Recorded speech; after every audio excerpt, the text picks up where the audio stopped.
Why, you know, this is a hard book. It's especially hard for Southerners, black or white.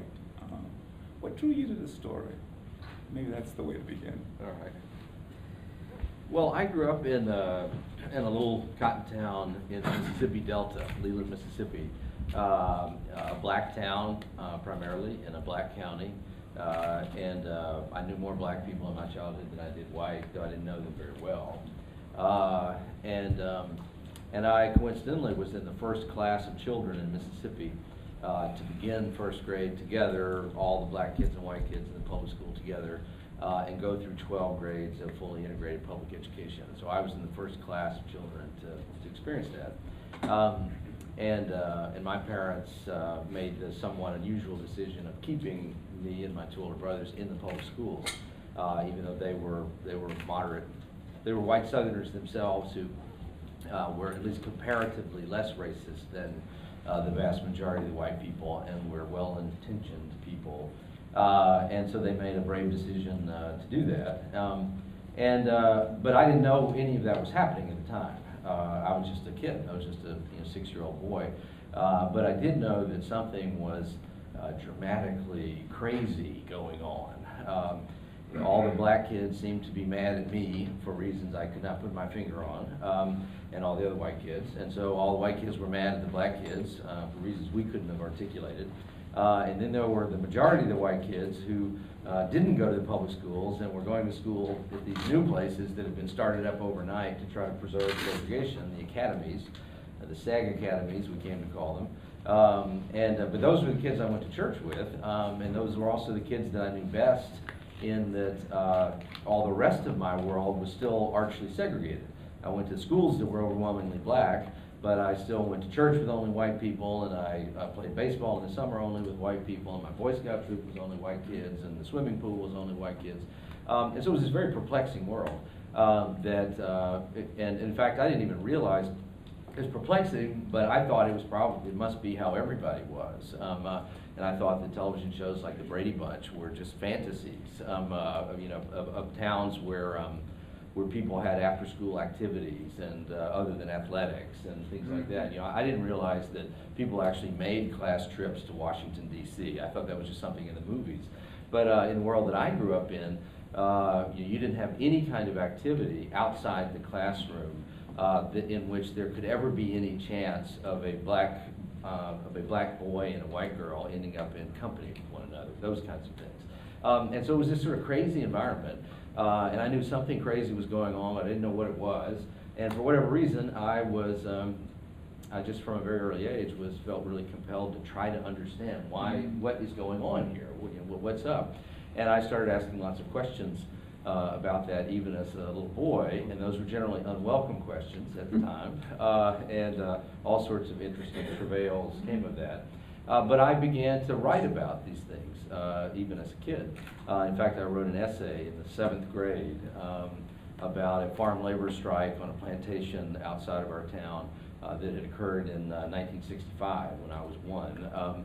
And some of the children of the strikers were kids I went to school with, and I think that's how I knew about it, or at least had some awareness that there was this place called Strike City out in the country, which is where all the strikers had ended up living in an encampment that is still there. There's still 2 strikers left out there, even today. And because no white person would have spoken of that event 10 years later, it would never have been referred to. Somehow I had heard something about it, and I ended up writing an essay about it. And in some respects, I think I say in the acknowledgments that that's the beginning of this book.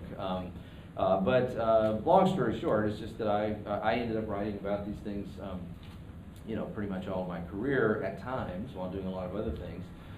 Usually the way this question is asked to me runs more along the lines of, why would a white guy from Mississippi who works for Rupert Murdoch at the most conservative newspaper in America write this book? So I've given you the answer to that question too, in a sense. But that one of the things I have learned in my 16 years at the Wall Street Journal, which are ending in about a week, I'm ending my tenure at the Wall Street Journal, and going to do some teaching and write for the Washington Post and do some other things. But one of the things I did learn at the Wall Street Journal was the idea that that money really does explain most things, and it explains it more than immorality and more than kind of theoretical things like racism and such. And that, and the explanation for so much of what you saw in the film and what's written about in the book, it's not so much. I mean, all of this does add up to, I think, the greatest moral failure of our society. I mean, the greatest moral failure is slavery itself, the first version of slavery. But then the second, and not lesser, but the other greatest moral failure was that somehow we performed this miraculous feat as a society of defeating slavery and eliminating slavery, and then we gave it back. Then we failed, and we failed in actually creating citizenship for African Americans in the century after the end of slavery. And the real explanations for all of that, in my view, are fundamentally economic. But then magnified and accelerated and helped by all sorts of other terribly immoral things that went along with it. I would say just one other thing about the film, particularly the excerpts that you saw tonight, may not have completely conveyed some of the things that the film does and that the book perhaps does even more of that might be of particular interest to this audience. Because a lot of what you saw there sort of focused on some degree the industrial slavery that was going on, but also the agricultural. But first off, when we talk about slavery in the book and in the film, we're talking about slavery. We're not talking about bad times, or being really poor, or being called a bad name, not getting to vote. Those things are not slavery. Those are very bad things, but they're not slavery. And slavery is a word that gets thrown around sometimes, in my opinion, too much. And in some respects, sometimes it's used in ways that I think actually dishonors people who actually were enslaved in the past. But what these projects are about is a system of slavery in which people were being captured, forced to work against their will. They were being bought and sold, receiving no compensation. I mean, we're talking about actual systems of slavery, not just bad times. So that's a key thing. And the idea that forms of slavery persisted in a very significant way in the United States deep into the 20th century, right up into the beginning of World War II. And there are instances of these things that continued even beyond that. But as a well-organized system that was affecting the lives of hundreds of thousands of people, this thing persisted all the way up to the World War II period. That's one thing. And the other one, though, is just how important this was in terms of the evolution, the economy and the evolution of labor and labor organization in the South. And the story of Green Cottenham, who you saw a little bit about there in the film, Green Cottenham he's really the central character in the book, and one of the two central characters in the film. And Green was a young man who was arrested in March of 1908. Actually, first on one thing, he was arrested in a sweep where the deputy was going out to just grab a bunch of black men because the labor agent from the coal mine was coming 3 days later, and they wanted to have a bunch of guys to sell to the coal mine, and so he went out and grabbed a bunch of young black men to have ready for the labor agent a few days later. And between the time that the deputy picked him up down by the train station to when he got in front of the judge, the next day or something like that, the deputy couldn't actually remember what the charge was, the made-up charge was.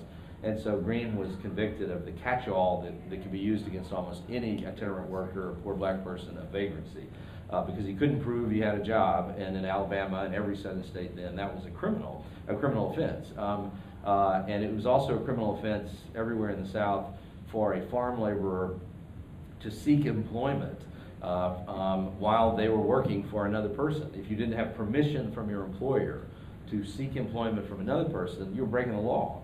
You weren't just breaking your contract with them that they might then sue you for or whatever. You were committing a criminal offense, and you could be arrested by the sheriff and returned to that person as a convict laborer. And that happened thousands and thousands and thousands of times. But in the case of Green, when he was arrested and sold into the U.S. Steel coal mines outside of Birmingham, it also was at a pivotal moment in labor history, particularly Southern labor history, where the United Mine Workers were just about to begin what was one of the most historic strikes. against the Birmingham coal operators. And the organized labor in Birmingham had a very difficult history up to that point, and and that strike was crushed as well, ultimately. But until that strike in 1908, black and white coal miners in Alabama, generally speaking, had never cooperated with each other. And there were other unionization efforts that were generally white dominated, and they excluded black coal miners. And there was a great history of racism even in the labor movement in that period of time. But by 1908, you had the first really serious biracial effort to create a powerful labor organization and to try to strike against the coal mines. And Greene was in the mines at that time. And what these convict laborers were used for was to break the strike. Was that, you know, when the free miners would stop working, they would bring in and they would go round up, you know, even larger numbers of black men and arrest them or come up with trumped up reasons to force them in the mines to try to break the strike. And that's ultimately what happened in the summer of 1908. But it was an incredibly violent situation. There was a very prominent black UMW official, an elected officer of the UMW, who was lynched in the course of the summer. There were lots of strikers' homes were dynamited, lots of company officials' homes were dynamited. You know, everybody was being pretty violent. And then in the end, Governor B.B. Comer, whose great-granddaughter you saw in the film, Christina Comer, and the brother of the guy whose picture you saw in that clip. But Governor Comer, in the middle of that summer of 1908, sent in the state militia to militarily attack the miners, and that's essentially what crushed the strike. And then Greene died in the midst of all that. He became sick in August of 1908 and died a very, very ignominious death, August 15th, 1908, which happened to also be the same day that August 15th was the same day that in Springfield, Illinois, in response to a false claim by a white woman that she had been raped by a black man. It was actually, they were having an interracial love affair that had then been discovered by her husband, and so she made up that he had actually raped her. And for Springfield, Illinois, at that time was the blackest city in the Midwest. You know, Abraham Lincoln's hometown. It was the far blacker place than Chicago. The Great Migration was just beginning at that time. And the whites of Springfield, Illinois went on a rampage that lasted 3 days and essentially burned all of the black sections of Springfield and burned all of the businesses of Springfield. A lot of people were killed, including one black man, sort of the wealthiest black man in Springfield, who had known Abraham Lincoln. He, as a young man, had been a cobbler who made shoes for Abraham Lincoln, and then had gone on to have success in life and married a white woman. And at one point during the riot, he was specifically targeted and was hung in his front yard. And so that happened the same day that Greene-Cottenham was dying in Alabama. And after that, Governor Comer, and a delegation of the representatives of the coal operators went to the union leadership and said, you know, in the strike now are the same thing that happened in Springfield, Illinois is going to happen to all of you here in Birmingham. And very shortly after that, they did attack them, you know, with the militia, and that was the end of the strike. Now there are probably labor historians in here who could point out detailed mistakes I may have just made, but from memory of many years ago. But that's the bottom line of the story. But so this story does really, it's not just about racism, and it's not just about economics. It's really fundamental to why a lot of the struggles that labor organizers had in the South over a very, very long period of time. I'll stop there.